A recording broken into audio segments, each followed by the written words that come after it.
Hello friends, आज की इस वीडियो में हम बात करेंगे मेरी किताब उर्दू मज़मून के बारे में।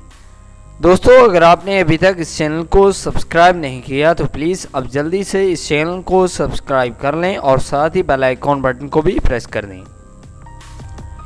ये मेरी किताब है। ये एक उर्दू की किताब है।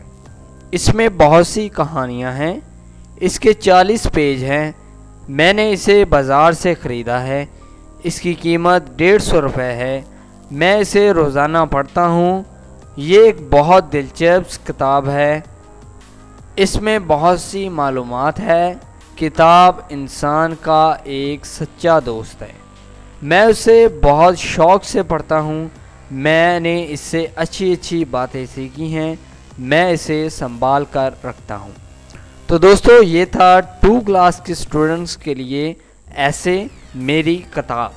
दोस्तों, अगर आपको ये वीडियो पसंद आया हो तो प्लीज़ आप इस वीडियो को लाइक ज़रूर करें, इस वीडियो को शेयर करें। और अगर आप इंटरेस्टेड हैं ऐसी ही और वीडियोस देखने में तो प्लीज़ आप इस चैनल को सब्सक्राइब कर लें। आप इस वीडियो को फेसबुक, व्हाट्सएप के तहत शेयर कर सकते हैं। अपने दोस्तों को इस चैनल के बारे में बता सकते हैं। इस वीडियो को देखने के लिए आपका बहुत शुक्रिया। Please subscribe my channel. Thank you.